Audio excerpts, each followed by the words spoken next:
सर्वमंगल मांगल्ये शिवे सर्वार्थ साधिके शरण्ये त्र्यंबके देवी नारायणी नमोस्तुते గట్టిగా చెప్పండి దుర్గా మాతాకి చాలా సంతోషం. మీ ఊర్లో మొత్తం ఎంతమంది ఉంటారు? ఎంతమంది ఉంటారు జనం? ఎంతమంది? 2800 కదా. ఇక్కడ ఎంతమంది రాగలిగాం? 400 అనుకో. మరి అంతమంది రాలేకపోయారట అంటే ఎవరి తలలపైన అయితే అమ్మవారి చేతులు 2 ఉంటాయి వాళ్ళు మాత్రమే ఇలాంటి మాటలు వినగలరు తప్పితే ఆలోచన లేని ఎవరు రాలేరు. అర్థమవుతుందా? ఈ తాడితూరులో నేను కూడా ఒక సభ్యుడని భావంతో వచ్చాను అన్నమాట ఈరోజు. ఏమంటారు? ఎందుకు తెలుసా? అసలు సన్యాసి అంటేనే సర్వజనుడికి బంధువు అని అర్థం అన్నమాట. మేము మామూలుగా అందరూ షర్ట్ ప్యాంట్ వేసుకొని బ్రతికాం అనుకో, ఒక 50 మంది మా కుటుంబ సభ్యులు అవుతారు. కానీ ఈ రోజు మరి ఎంతమంది కుటుంబ సభ్యులు భగవంతుడి దగ్గర చేసాడు, ఎంతకన్నా ఆనందం ఇంకేం కావాలి? నేను మాట్లాడుతున్నాడు ఆ సైలెంట్ ఉన్నారు. ఇక్కడే కానీ ఒక అమ్మని తీసుకొని గెంతించాను అనుకో, ఏ అమ్మ అలా అమ్మ వచ్చింది కదా ఈ మధ్యన అవసరపై ఉంటారేంటి సున్నితంగా ఈ బల్ల ఎగిరిపోయినట్టు. పల్సర్ బండి బుల్లెట్ బండి పాటలు అయితే అవి సూపర్గా వింటారు. వాటికైతే మరి చెప్పక్కర్లేదు. వాటిని యూట్యూబ్ ఛానల్ గా పెట్టుకుని బతికిస్తున్నది ఎంతో మనం. ఆఖరికి అదే కారణం తెలియదు రింగ్ టోన్లు అయ్యాయి. ఆఖరి కొంతమంది నేను ఫోన్ చేస్తే తిరిగి నాకు వినిపిస్తుంటాయి. అండ్ నేను నేర్చుకోవాలి కదా మరి, పాడాలి కదా మరి. ఆఖరికి అల్లరి చిల్లరి డ్యాన్సులు కానీ వేస్తే తెలియకుండా ఊపు వచ్చేస్తుంది అట, ఎక్కడ లేని ఊపు. మరి ఈ ఊపు రావడానికి కారణం ఏంటి? లోపల ఒక అమ్మగారు పనిచేస్తుంది. ఏమమ్మగారు? సాయంత్రం అయితే బయటకు వస్తుంది కదా. అరచేయి ఎంత ఉంటుంది, 6 అడుగులు మనిషిని ఊపేస్తుంది. నిజమే కాదు? అరచేయి ఉంటుంది ఇంతేనా? ఇలాగే కదా అంటారు. 6 అడుగులు మనిషిని కూడా ఊపేస్తుంది. ఊపిడేం కాదు, అది ఇంటికి వస్తే వస్తాడు, లేకపోతే ఇంట్లో ఉన్న ఏరుకొని వచ్చింది. వింటారా? మాట్లాడేదే లేకపోతే ఏదో. నేను కొంతసేపు ఉండాలి మాట్లాడాలంటే మీరు ఏం చేయాలి తెలుసా? దుర్గా మాతాకి. అన్ని ప్రేమలకి కారణం ఆప్యాయతలు కాదు, అవసరాలు. అన్ని కోపాలకి కారణం ద్వేషం కాదు, బాధ్యత. మన తండ్రి తల్లి కొట్టారంటే ద్వేషంతో కొట్టరు, బాధ్యతలు కొట్టారు. అలాగే మనల్ని పొగుడుతున్న వాళ్ళు నీ దగ్గర ఒక 100 రూపాయలు ఉంది అది ఇస్తామని చెప్పి పోగొడచ్చాము. నీ దగ్గర మంచి వస్తువు ఉంది అది ఇస్తామని పోగొడచ్చాము. నీ దగ్గర మంచి చీర ఉంది అది ఇస్తామని పోగొడచ్చాము. నీ దగ్గర మంచి వడ్డానమో నెక్లెస్ ఉంది అది ఇస్తామని పోగొడచ్చాము. కానీ విమర్శించిన వాళ్ళు ఏ రోజు నేనేమని అడిగారా? ఈ పొగిడిన వాళ్ళు ఎప్పుడో గుర్తొస్తేనే నీ దగ్గరకు వస్తున్నారు, నీ కోసం మాట్లాడుతున్నారు. కానీ విమర్శించిన వాళ్ళు ఎప్పుడూ నీ మీదే దృష్టి ఉంటారు. ఎప్పుడు నువ్వేం చేస్తున్నావో గమనిస్తారు. అందుకు పొరపాటు నువ్వు ఏదైనా తప్పు చేస్తే కూడా నీకు వెంటనే గుర్తు చేసేది కూడా ఆ విమర్శకుడే. అందుకు విమర్శ అనేటువంటి విజ్ఞానానికి నాంది. కాబట్టి మనల్ని ఎవరైతే విమర్శిస్తారో వారిని మాత్రమే మనం గుర్తుపెట్టుకోవాలి. అర్థమవుతుందా? అందుకు వీలైనంత వరకు కూడా మన పట్ల మనకు ముందు బాధ్యత కావాలి. ఆఖరికి ప్రతి ఒక్కరూ నీతిని కబులు ఆడతారు. ఈ పాట వచ్చింది ఏంటది? మన పీఠం ఉంది కదా ఆ ఊర్లో, థామస్పేట అంటారు దాన్ని. అక్కడ అమ్మవారి పండుగ అయింది. అమ్మవారి పండుగ అయితే ఊర్లో ఉత్సవాలు చేస్తారు కదా, రోషనాలు ఆర్కెస్ట్రా పెట్టారు. స్వామి కూడా రండి అని అంటే వెళ్ళాను. ముందు మాట్లాడేశారు. మాట్లాడేసిన తర్వాత నేను పీఠంకి వచ్చాను. మరి సినిమా పాటలు ఏమంటారు బాగోదు కదా, ఎవరో ఫోటో వీడియో తీసి స్వామి ఎలా పాట అంటారు అంటారు కదా. అందుకు పీఠం పైకి అప్స్టైర్ దగ్గరికి వెళ్ళిపోయి చూస్తాను. ఆ ఎంప ఆడుతుంది, నువ్వు అంటావమ్మా ఉప్పు అంటావని. సరే కొన్ని సినిమా పాటలు కదా మరి అలా సరదా ఎందుకు కాదని చెప్పి అది మళ్ళీ ఒక పాట గ్యాప్ వచ్చింది, మళ్ళీ అదే పాట. సరే ఏముంది అని చెప్పి నేనేం చేశాను, నెట్లో ఆ పాట కొట్టాను. ఆ లిరిక్స్ ఉంటారు కదా, అందులో ఒక మాట ఉంది ఏంటి తెలుసా? నీతులు చెప్తారు అని ఒకటి వచ్చి ఆఖరిలో మంచి లేదు చెడ్డ లేదు అంతా ఒకటే జాతండి, దీపాలన్నీ ఆపేశాక అందరు బుద్ధి అంటాము. ఒక్కసారి ఆలోచించండి, ఇది ఉత్సాహం ఎక్కువైపోయి ఊగాల్సిన పాట. ఒక్కసారి ఆ పదాలు విన్న తర్వాత సిగ్గు తెచ్చుకొని ఒక పక్కన కూర్చొని ఆలోచించుకోవాల్సిన పాట. ఒకసారి ఆలోచించండి. కొన్ని అంశాలు మనకి ఉత్సాహంగా ఊపిరాటగా ఉన్నా అవి శ్రద్ధగా మనం గమనిస్తే మనల్ని విమర్శ చేస్తున్నారు. చాలా మంది ఏమంటారు, ఎవడైనా తప్పు చేస్తే అడేట అలాంటి చెప్పి ఆఖరికి దేశం మారాలి సమాజం మారాలి అని చెప్పి అంటుంటారు కదా. నేను అందుకే ఏమంటానంటే, ఎంతసేపు దేశం మారాలి సమాజం మారాలి ప్రతి ఒక్కరు కూడా ముందు నేను మారాలి, నాలో లోపల సరిదిద్దుకోవాలి అనుకునేటప్పుడు ఖచ్చితంగా దేశం మారిపోతాను. ఆ పరిస్థితి ఎక్కువ వస్తుంది ఈ దేశానికి కదా. ఆఖరికి భారతదేశం అనేటువంటిది ప్రపంచ దేశాలన్నిటికీ కూడా జ్ఞానం నేర్పిన దేశం ఈ భారతదేశం. ప్రపంచ దేశాలన్నిటికీ కూడా సంస్కారాన్ని క్రమశిక్షణ నేర్పిన దేశం ఈ భారతదేశం. ప్రపంచ దేశాలన్నిటికీ కూడా తల్లిగా పరిపాలన చేసి ఆదర్శంగా దిక్సూచిగా నిలిచిన దేశం ఈ భారతదేశం. అటువంటి భారతదేశం ఈ రోజు అభివృద్ధిలో 64వ స్థానం, ఎయిడ్స్ వంటి అంటురోగాలు 2వ స్థానంలో ఉందంటే మన దేశంలో ఉన్న వాళ్ళందరూ కూడా ఎంత పద్ధతిగా బ్రతికేస్తున్నారో ఒకసారి మనం ఆలోచించాం కదా. అందుకే నేనేమంటానంటే, భక్తులు అందరూ మనమందరూ భక్తులమే కదా, నిజమా? చెప్పండి ఒకసారి, భక్తులమే కదా. అసలు భక్తులు అంటే అర్థం ఏంటి చెప్పండి? భక్తులు అంటే బొట్లు తీసుకున్నాడు కాదు, ఆ భగవంతుడి యొక్క భావాలకి సరిపోయినట్టుగా బ్రతుకున్నాడు భక్తుడు. వీడేమో ఇంట్లో అమ్మ బాబుని సరిగ్గా చూడు, భార్యని సరిగ్గా చూడు, అన్నదమ్ముల్ని అక్కచెల్లెల్ని పట్టించుకోడు, పిల్లల్ని క్రమశిక్షణలో పెట్టడు, సమాజం పట్ల బాధ్యత ఉండదు, కష్టమన్నోడికి సహకరించడు, ఈ నిలునామాలు పెట్టేసి రాముడు భక్తుడు అంటాడు. ఈ భక్తుడు అయ్యాడా చెప్పండి? ఏమండి?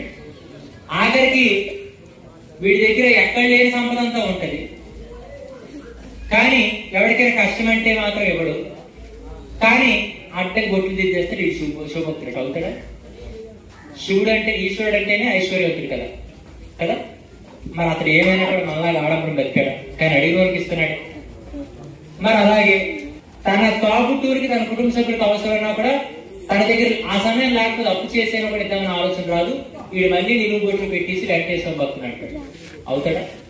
మరి వెంకటేశ్వరం అప్పులు చేసుకొని ఈ రోజు పేరు కొట్టి కడుతున్నట్ట కదా.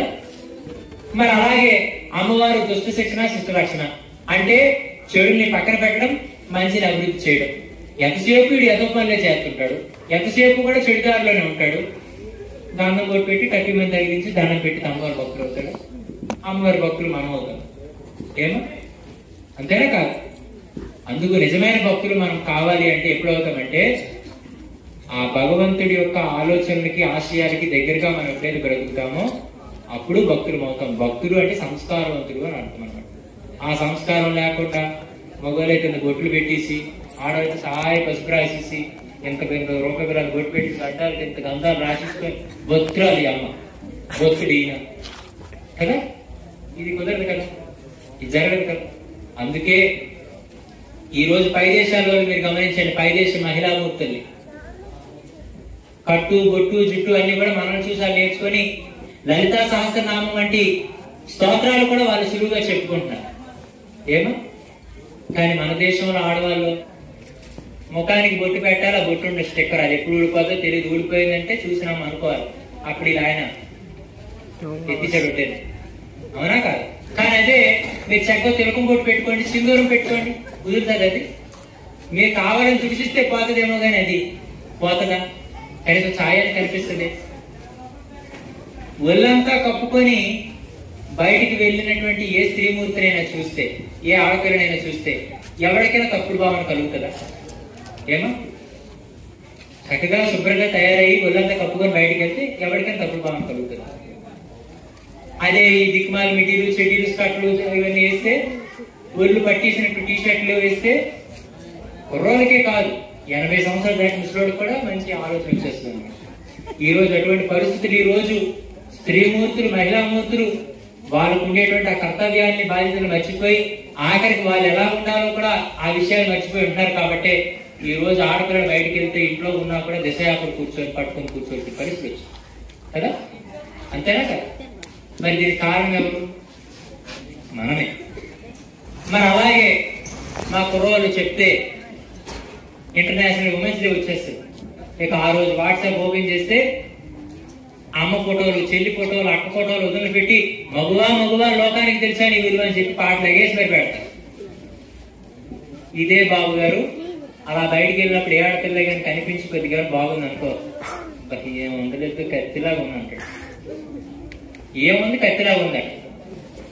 మరేమి నీ ఇంట్లో ఉన్నటువంటి అక్క చెల్లో వదిన వయసు కాదా? అరే చదువుకున్న పిల్లలకైతే India is my country, all Indians all my brothers and sisters అని చెప్పి చిన్నప్పుడు ప్రతిజ్ఞ చేసేసి ఆఖరికి కాలం అనుకూలించినప్పుడు నా చేయి పట్టుకొని నేను ఎవరికైతే మెడలో తాళి కడతానో అది మాత్రమే నా భార్య తప్పిస్తే, దానితోనే నా జీవితం తప్పిస్తే ఇంకేది నాకు పట్టింపు లేదనుకున్నాడు ఈ రోజులు అది దిక్కుమాలి దరిద్రం. పెళ్లిళ్ళు అయిపోతున్నాయి, కొంతమందికి పెళ్లిళ్ళే తర్వాత అవుతున్నాయి, అంతకుమించి మరి చెప్పలేదు. పెళ్లిళ్ళే తర్వాత అవుతున్నాయి. పెళ్లిళ్ళు అయిపోయిన నెలల్లోనే జాయింట్ అకౌంట్.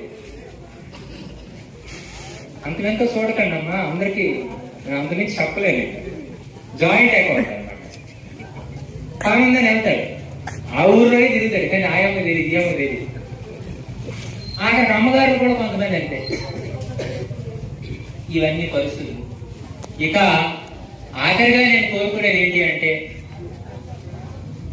ఈరోజు స్వామిని పిలవాలనుకున్నారు కాబట్టే కదా పిలిచారు, స్వామి రావాలనుకున్నారు కాబట్టే కదా వచ్చారు, స్వామి చెప్తే వినాలనుకున్నారు కాబట్టే కదా మీరు కూర్చున్నారు, స్వామి మాట్లాడాలనుకున్నారు కాబట్టే కదా మాట్లాడుతున్నారు. ఇవన్నీ జరగడానికి ఏది కారణమైంది? అనుకోవడమే కారణమైంది. అన్ని అనుకోవాలి కదా. అందుకే అనుకుంటే కానిది ఏమున్నదని ఒక పాట కూడా ఉంటుంది కదా. జీవితంలో ఏదైనా మనం అనుకుంటేనే జరుగుతుంది. అలాగే నేను బాగుపడాలి అని అనుకున్నాడు మాత్రం బాగుపడతాడు తప్పితే, నువ్వు బాగుపడి చెప్పినాడు కారణం మాత్రం వాడు బాగుపడు. ఈ రోజు చైనా మీరు గమనించండి, కరోనా ఇచ్చిందంటానే ఏది చైనా, అది చాలా అభివృద్ధి చెందిన దేశం. ఈ రోజు మనం వాడుతున్న ప్లాస్టిక్ మెటీరియల్ అంతా కూడా ఆ చైనా నుంచి వచ్చింది. Made in China. ఆ చైనాలో యువత చాలా తక్కువ ఉంటారు. ఏమండి, యువత చాలా తక్కువ ఉంటారు. కానీ తక్కువ ఉన్న వాళ్ళు ఏం చేస్తారు తెలుసా? ప్రతి ఒక్కరు కూడా ఉదయాన్నే లేస్తారు. ప్రతి ఒక్కరు కూడా ఉదయాన్నే లేచి వాళ్ళకున్న తెలివితేటలు ఏవైతే ఉన్నాయో వాటిని బాగా పరీక్షించుకొని ఈ యొక్క మార్కెట్ లోకి విడుదల చేస్తే వాళ్ళు తయారు చేసిన వస్తువులన్నీ కూడా మనం వాడుకుంటుంటాం. చైనా వంటి అభివృద్ధి అయిన దేశంలో కూడా యువత లేరు. ఈ రోజు భారతదేశంలో యువత సంఖ్య చాలా ఎక్కువగా ఉంది. కానీ మన దేశంలో యువత ఉదయాన్ని 9-10 అయితే కానీ లేగరు. ఎందుకంటే రాత్రి డ్యూటీలు ఎక్కువ కదా. ఏం డ్యూటీ? అరుగుల కాడ, ఆటి కాడ, ఇటు కాడ కూర్చొని ఇంటర్నేషనల్ సమ్మిట్లు జరుగుతుంటాయి. ఎక్కడ లేని ప్రపంచంలో ఇష్యూలని అక్కడికే వచ్చిస్తుంటాయి. అన్ని మాటలు ఆడుకొని పాపం అలిసిపోతారు. అలిసిపోయి వచ్చి పడుకుంటారు కదా, పాపం అందుకు లేయడానికి లేట్ అయిపోతుంది. మళ్ళీ లేచిన తర్వాత ఏం చేస్తారు? ఉదయం వీడి మొహం వీడు చూడడు కానీ అక్కడ కిందనే చేస్తారు. ఇక మొదలు పెడతారు. ఎప్పుడు 9కే లేచాం, ఇక తీస్తే ఇక అందులో ఎంత మరి ఏమి ఇంపార్టెంట్ ఇష్యూస్ ఉంటాయో తెలియదు. ఆఖరికి తిన్నగా అలా నడుచుకొని బాత్రూమ్ కలుపుకొని తీసుకొని అలా పట్టుకుపోతారు. అందులో వచ్చేసరికి 12 అవుతుంది. శుభ్ర తయారవుతారు. ఇక ఏదో పెద్ద పనులకి వెళ్ళినట్టు. చూడండి, కొంతమంది రాజకీయ నాయకులు, కొంతమంది గొప్పలు కాబట్టి ఏ పని ఉండదు. శుభ్ర తయారీ బయటకు వెళ్ళిపోయి చూసిన అమ్మాయి ఏదో పని మీద వెళ్ళిపోతాను అనుకుంటే ఏమనదు. ఏ ఊరు పక్కన తారా తీసుకొని సాయంత్రం వేసి వచ్చిస్తుంటారు. చూసారు అలాంటి ఎక్కడైనా? చూడలేదు. బోర్డు మంది ఉంటారు అలాగే. ఏ పని ఉండదు. కాకపోతే ఉదయం వేసరికి అలాగా గొప్ప బయలుదేరేసి సాయంత్రం వచ్చేటప్పుడు ఏ రాత్రి 10 బిజీగా ఉంటాడు బాబు, తినడానికి కూడా ఖాళీ ఉండదు అక్కడ. అలా ఈయన కూడా బయలుదేరిపోయి ఇక ఫ్రెండ్స్, నేను ఎందుకు కేవలం యువత కోసం మాట్లాడుతున్నానంటే, నన్ను పిలిచింది యువతే కాబట్టి, నన్ను ఇంత అభిమానంతో చూసింది యువతే కాబట్టి, నా పట్ల అంత ప్రేమ వారికి ఉండేటప్పుడు వారు తప్పు చేయకుండా ఉండగలిగినాడు. వారి జీవితంలో ఎదుటి వారి దగ్గర ఒక ఉన్నతమైనటువంటి స్థితిని, సమాజంలో ఒక గౌరవాన్ని, వారి తల్లిదండ్రులకి కానీ వారి కుటుంబానికి కానీ వాళ్ళ ద్వారా ఇబ్బంది కలిగించకుండా బ్రతకగలిగితే ఆ రోజు చూపించినటువంటి ప్రేమ నిజమని అనుకుంటాను తప్పితే, అలా కాకపోతే ఇదంతా కూడా ఏంటంటే ఒక సినిమా గ్రాఫిక్స్ లాగా అనిపిస్తుంది. అర్థమవుతుందా? ఈరోజు మీరు ఇంకో విషయాన్ని గమనించాలి. ఈ రోజు మరి ఇక్కడ స్టేజ్ మీద మైక్ పట్టుకొని మాట్లాడిస్తే నేను ఆకాశించి పడుంటాను? ఆకాశించడం వచ్చానా? లేకపోతే నాకు ఏమైనా అందరికన్నా 2 డేస్ ఎక్కువ ఉన్నాయి? మరి చూస్తే వయసు ఏమైనా 60 అయిపోయిందా, లేకపోతే జుట్టు పడిపోయిందా, గడ్డాలు ఏమైనా వచ్చాయి? తక్కువే కదా. ఇక మీ అందరు చాలా మంది కన్నా తక్కువ వయసు నాకు ఉండొచ్చు. కానీ మరి ఎందుకు ఈ పరిస్థితి వచ్చింది అంటారంటే, ఎప్పుడు మనం ఎలా ఆలోచిస్తామంటే వయసు దృష్టిలో పెట్టుకుని పనిచేస్తాం. జీవితంలో చెడ్డ పేరు దగ్గర చావు చాలా చిన్నది అనుకుని బ్రతకాలంట ఒక నిజమైన మనిషి. ఏంటది? చెడ్డ పేరు దగ్గర చావు చాలా చిన్నది అనుకో. మీరు చాలా మందిని గమనించండి, వాళ్ళకి చాలా డబ్బులు ఉంటాయి, చాలా పెద్ద పదవులు ఉంటాయి, చాలా హోదాలు ఉంటాయి, చాలా పలుకుబడి ఉంటాయి. కానీ ఆ రోడ్డు ఎక్కితే ఈడే మాట్లాడలేదని చెప్పి చాలా చులకనగా మాట్లాడుతుంటారు. ఎందుకు? వాడు చెడు పనులు చేస్తూ చెడ్డ పేరుని సంపాదించుకున్నాడు కాబట్టి. కానీ కొంతమంది డబ్బు ఉండదు, హోదా ఉండదు, కనీసం ఉండడానికి సరైన ఇల్లు ఉండదు, కట్టుకోవడానికి సరైన బట్ట ఉండదు. కానీ బయటకు వచ్చేసరికి ప్రతి వ్యక్తి కూడా తను గౌరవిస్తాడు. ఎందుకు? వీడి దగ్గర అదేవి లేకపోయినా మంచితనం ఒకటి ఉంది కాబట్టి. ఈ సమస్తమైన సృష్టిని సృష్టించింది ప్రేమ. ఇప్పటికీ కూడా ఈ ప్రగతిని నడిపిస్తుంది ప్రేమ. ఆఖరికి మనం పుట్టడానికి కూడా కారణం ప్రేమ. ఈ రోజు మనం ఇలా మాట్లాడుకుంటున్నామన్నా కూడా దానికి కారణం ప్రేమ. ఈ రోజు ఆ ప్రేమ తత్వాన్ని మనిషి మర్చిపోయి ఎంతసేపు డబ్బు జబ్బు మాత్రమే పెట్టుకొని ఆ పచ్చకాయితాల్లో మోజులో పడి పిచ్చికాయితాల్లో మారిపోయి ఆఖరికి ధనమే సర్వం అనుకొని బ్రతుకుతూ ఇంతకాలం ఈ దేశ చరిత్రలో, ఈ ప్రపంచ చరిత్రలో ఎవరినైనా కూడా కట్టెలతో కాకుండా కట్టలతో ఎవరినైనా కాల్చారా? ఏమండి? ఎంత ధనవంతుడి ఆయన కట్టెలతో కాకుండా కట్టలతో. అంటే ఎంత సంపాదించినా కూడా అవి ఆ టైం పనికిరావు. ఏదో కొంతవరకు తప్పితే వాటిని మన కాల్చడానికి కూడా పనికిరావు. మీరు బాగా గుర్తుపెట్టుకోండి, జీవితంలో రెండే జరుగుతాయి. మనం బ్రతుకున్నంత వరకు కూడా మన చుట్టుపక్కల ఉండే వస్తువులు, ప్రతి వస్తువులు కూడా మనం వాడుకోవడానికి పనికొస్తాయి. వింటున్నారా? చుట్టుపక్కల ఉన్న వస్తువులన్నీ మనం వాడుకోవడానికి పనికొస్తాయి. చుట్టుపక్కల ఉన్న మనుషులందరూ మనల్ని వాడుకోవడానికి పనికొస్తారు తప్పితే ఇంక మూడో సబ్జెక్టే ఉండదు. కాదంటారా? నన్ను అవసరానికి ఎవరు వాడుకోలేదని చేయొద్దండి. నన్ను అవసరానికి వాడుకొని నన్ను మర్చిపోయారు, కృతజ్ఞత మర్చిపోయారు, గుర్తించలేదని చేయొద్దండి. ఎవరికైనా ఉంటారు. పాపం చాలా మంది ఆ ప్రేమకి లోబడిపోయి, ఆ ప్రేమకి దగ్గర అయిపోయి, ఇక ఎవరు ఎన్ని రకాలైనటువంటి నిరక్షపూరితమైన పనులు చేసినా మనం అందరితో కూడా బాగా బ్రతకాలి అని చెప్పి అనుకునే వాళ్ళు ఎన్ని ఇబ్బందులు పడుతున్నా ఫోన్ చేసి ఫలానా నాకు అవసరం ఉంది, ఒక 1000 రూపాయలు ఫోన్ పే కావాలంటే కూడా అప్పు చేసుకొని ఇచ్చిన వాళ్ళు ఎంతమంది లేరు. కానీ ఇదే వ్యక్తికి మళ్ళీ 1000 రూపాయలు అవసరం వచ్చాయని చెప్పి 1000 రూపాయలు కాదు, ఒక 500 అవసరం ఉందని చెప్పి వాడికి ఫోన్ చేసామనుకోండి, అవునా అని చెప్పి అంటాడు, ఇప్పుడే చేసేస్తాను అంటాడు. మరి ఫోన్ ఎంతనే? నిజమే కాదు? రాత్రి పగలు తేడా రాకుండా అర్ధరాత్రి అపరాత్రి అనుకుంటా నాకు పలానా అవసరం ఉందంటే ఒక వ్యక్తి వెళ్తాడు. వీడికి ఉదయం పూటే అవసరం ఉంది, పలానా బయటకు వెళ్ళాలి, లేదా నాకు ఆరోగ్యం బాగా హాస్పిటల్కి వెళ్ళాలంటే వీడు ఫోన్ చేసి ఒక 1/2 గంట అవుతుంది. ఫోన్ చేస్తే ఎక్కడ ఉంటే ఇక్కడే ఉన్నాను అంటాడు, ఇక్కడే ఉన్నాను అంటాడు. 6 గంట తర్వాత మరో దాంట్లో ఇక్కడే అంటాడు. మరి ఎక్కడ ఉంటే అక్కడి నుంచి ఇక్కడ కన్సర్న్ ఎందుకు పడుతుందంటే ఆఖరి చివరి సమాధానం ఏం చెప్తాడు? ఇంకో పని పడిపోయింది, నేను వెళ్ళి వచ్చేది శుభ్రంగా చేతులు. జరుగుతుందా లేదా? మీరు అంతకీ బాగా గుర్తుపెట్టుకోండి. ఇంకా మీ దగ్గర చెప్పాలనుకో, అందరూ వాట్సాప్లు వాడతాం, మనం చాలా ఇష్టమైన నెంబర్లు ఎక్కువ వాట్సాప్లో చూస్తాం. మనకు కొంతమంది ఇష్టం ఉంటారు కదా జీవితంలో, కొంతమందికి ఎందుకో తెలియకుండానే మనం కలిసిపోతాం, వాళ్ళు ఎందుకో మనం నచ్చేస్తారు. ఎంతసేపు కూడా ఇంకా ఆలోచనలో ఉంటాం. ఇక ఆ నెంబర్ని మనం గమనిస్తాం. ఆ గమనించేటప్పుడు ఏమవుతుంది? మనం ఏదో ఖాళీగా ఉన్న చెప్పి వాట్సాప్ ఆన్లైన్లోకి వెళ్తే మనం ఎవరైతే ఇష్టపడుతున్నామో ఆ మనుషులు మనం ఆన్లైన్లో ఉన్న విషయాన్ని చూసి వాళ్ళు ఆఫ్లైన్లోకి వెళ్ళిపోతుంటారు ఈరోజు. నిజమా కాదు? మనం ఆన్లైన్లోకి వెళ్తే మనం ఆన్లైన్ ఉండడం చూసి వాళ్ళు ఆఫ్లైన్లోకి వెళ్ళిపోతారు కదా. జీవితంలో ఒకటే మనం గుర్తుపెట్టుకోవాలి, ఎంతసేపు ఎవరి కోసం మనం ప్రాకులాడడం కాదు, మన కోసం 10 మంది ప్రాకులాడేటట్టుగా మనం కావాలి, మనతో మాట్లాడాలి, మనకి దగ్గరగా ఉండాలనేటువంటి పరిస్థితిని తెచ్చుకోవాలి. శతమానం భవతి అంటారే, శతమానం భవతి అంటే 100 సంవత్సరాలు భూమి మీద మిగిలిపో, అందరూ ఒడ్డెక్కిపోయిన నువ్వు బతికి అని కాదు. అక్కడ ఎప్పుడు నువ్వు పోయినా 40కే పోతావో, 50కే పోతావో, ఎంతకు పోతావో, నువ్వు పోయిన తర్వాత కూడా నీకోసం 100 సంవత్సరాలు చెప్పుకునేటట్టుగా బ్రతుకొని చెప్పడం శతమానం భవతి అన్నమాట. ఆ రకంగా లేకపోతే ఒక కుక్క చచ్చిపోతుంది, దాన్ని ఎవడైనా గుర్తిస్తున్నాడో, గుర్తుంచుకుంటున్నాడు. ఒక పంది చేస్తుంది, దాన్ని ఎవడైనా పట్టించుకుంటున్నాడో, గుర్తుంచుకుంటున్నాడు. కానీ కొంతమంది వ్యక్తులు మంచిగా బ్రతికి సమాజానికి ఏదో సేవ చేసి శరీరాన్ని విడిచిపెట్టినటువంటి చాలా మంది మహానుభావులు వర్ధంతులు జయంతులు ఈ రోజుకి చేసుకుంటాం. ఇంకా చాలా మంది విగ్రహాలు కూడా మనం రోడ్ల మీద పెట్టుకుంటాం. అది కదా నిజమైన బ్రతకండి. అంతేనా కాదు? ఏమి తలుచుకుంటే మనకు ఆ పరిస్థితి రాదా? వస్తుందా? రా. కానీ మనం అలాగనుకోమే, ఎంతసేపు కూడా అల్లరి చిల్లరగా తిరిగడం తప్పిస్తే. నేను అందుకే ఏమంటానంటే, ముందు మన ఆలోచన సక్రమంగా పెట్టుకోవాలి. ఇక మనం కనిపించేటప్పుడు కూడా చూసేసరికి తెలియకుండా ఎదుటి వరకు గౌరవ భావం ఏర్పడాలి. పూర్వకాలంలో పెద్దలకి ఈ భాగం తలభాగం జుట్టు లేకపోతే ఎంతసేపు అయ్యో నా జుట్టుపోయిందని చెప్పి ఎక్కడ లేను అని రాసుకుండేవి. కానీ అదే దరిద్రం మా కుర్రోలు ఎక్కడికి తిరిగితే చుట్టుపక్కల గోపిస్తుంటారు.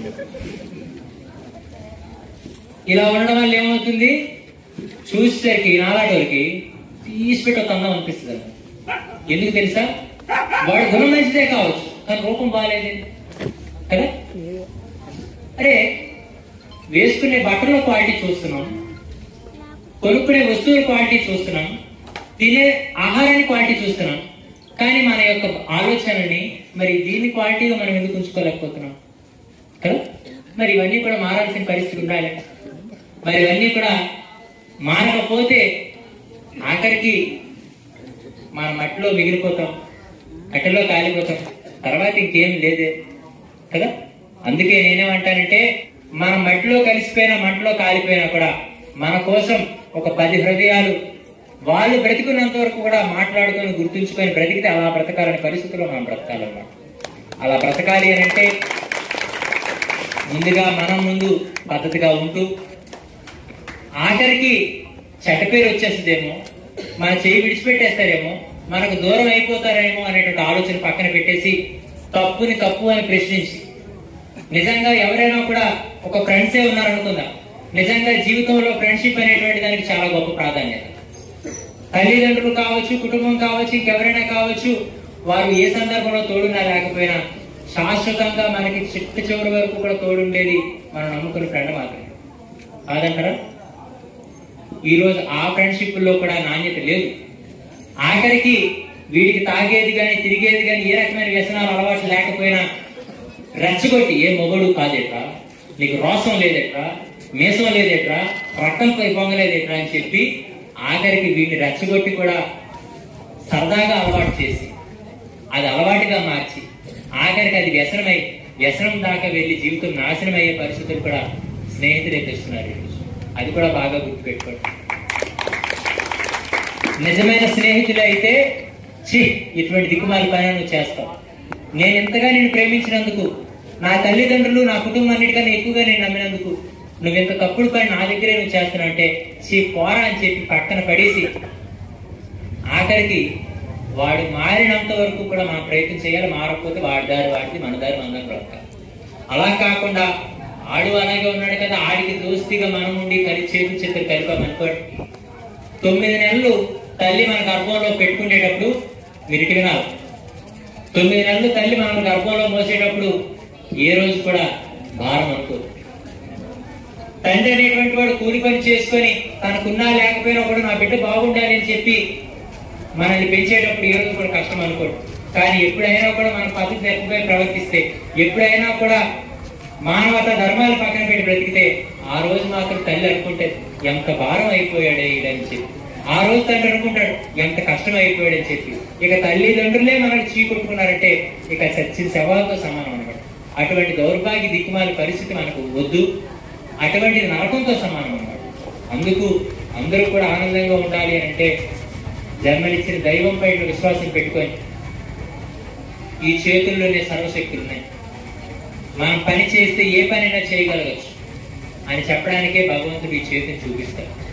అందుకు మన చేతుల్లో ఏదో తెలియని నైపుణ్యత ఉంటుంది, అది తెలుసుకొని మనం దానికోసం ప్రయత్నం చేసి చక్కగా వీలైనంత వరకు కూడా మనకి ఉన్నదో లేనిదో నీతి తప్పకుండా, అవినీతి చేయకుండా, సత్యాన్ని తప్పకుండా, అసత్యాన్ని పట్టకుండా, ధర్మాన్ని వీడకుండా, అధర్మాన్ని పట్టుకోకుండా మనం మట్టి మోసుకున్నా పర్వాలేదు, అది నిజమైన జీవితం అంటాను.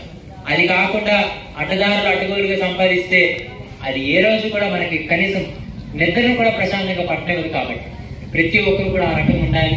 నేను కోరుకునేది ఏంటంటే, ఇన్ని మాటలు ఎందుకు చెప్పానో తెలుసా?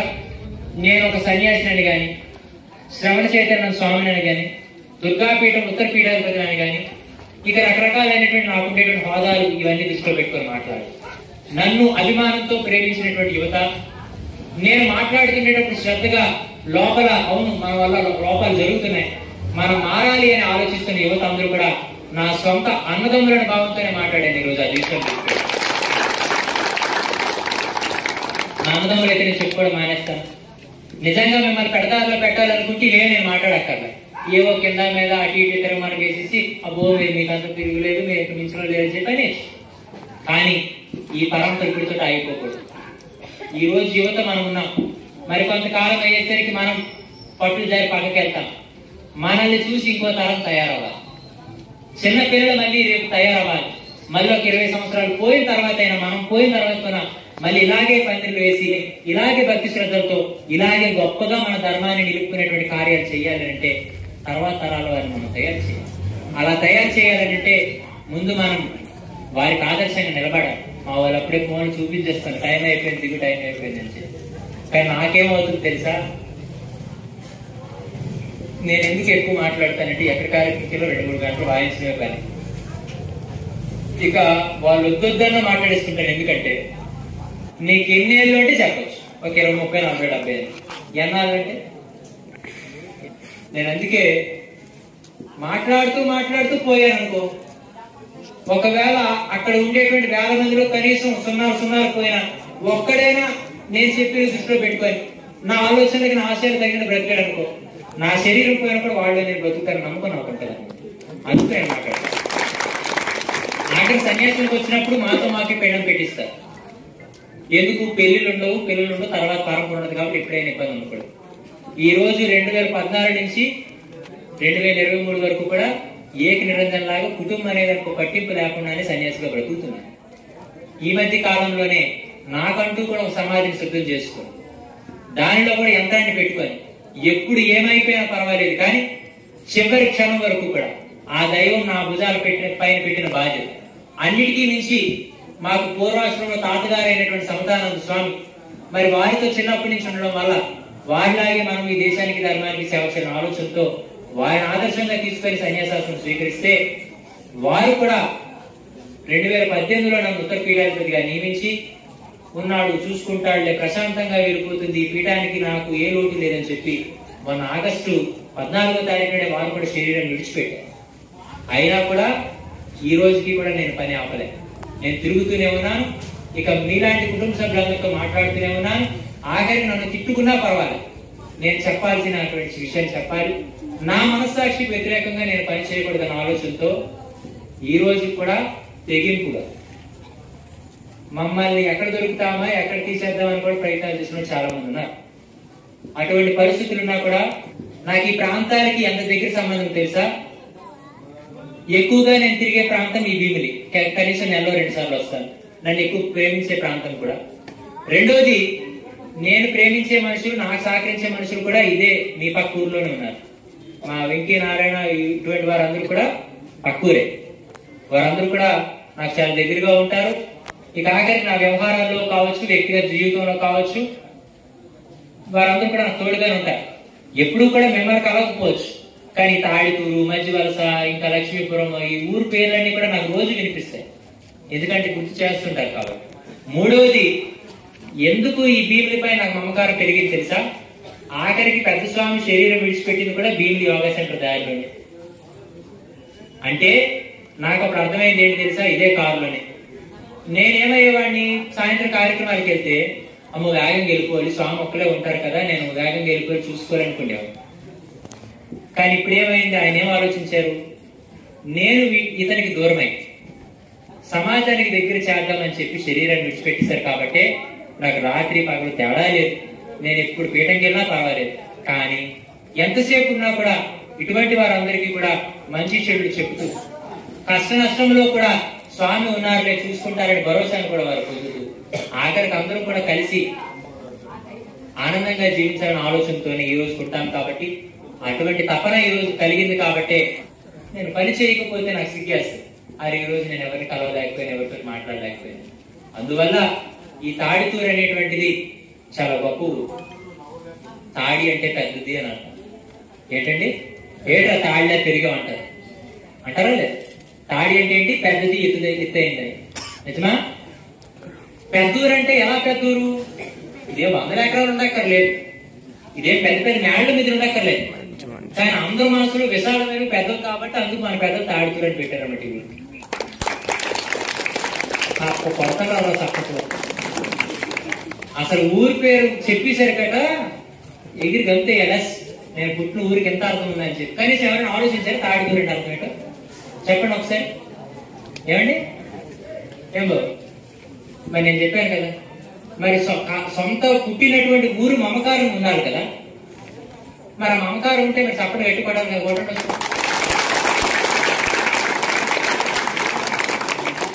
అందుకు మీరందరూ కూడా చక్కగా ఇదే ఆనందాన్ని కొనసాగించాలి.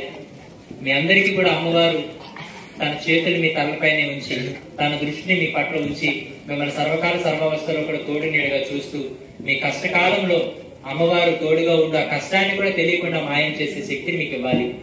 మీ అందరి జీవితాల్లో కూడా ఏ రోజు కూడా ముఖంలో ఆ కళ తప్పుకోకుండా, ఏ రోజు కూడా ముఖంలో ఆ కన్నీరు రాకుండా ఆనందంగా సుగమంగా జీవించాలి, శుభంగా ఉండాలని మీ అందరికీ తెలియజేసుకుంటూ, నేను చెప్పిన దాంట్లో నిజంగా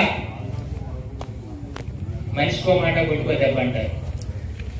ఒకవేళ చెప్పిన దాంట్లో ఎవరికైనా మనసులో ఎస్ నేను ఇది తప్పు చేస్తున్నాను, స్వామి చెప్పిన దాన్ని బట్టి తప్పే కదా అని అనిపిస్తే అమ్మవారి ముందే ఒకసారి నమస్కారం చేసుకొని, అమ్మ నిన్నటి దాకా ఇప్పటిదాకా నా గతం ఒకటి, ఇక పైనుంచి అయినా కూడా నేను మంచిగా బ్రతుకుతాను, ముఖ్యంగా నా తల్లిదండ్రులకి నా కుటుంబానికి ఇబ్బంది లేకుండా చెడ్డ పేరు తెచ్చుకోకుండా నేను ఉత్తముడుగా ఉన్నతమైన స్థితిని పొందుతానని సంకల్పం చేసుకుని వెళ్తే నేను గమనిస్తాను.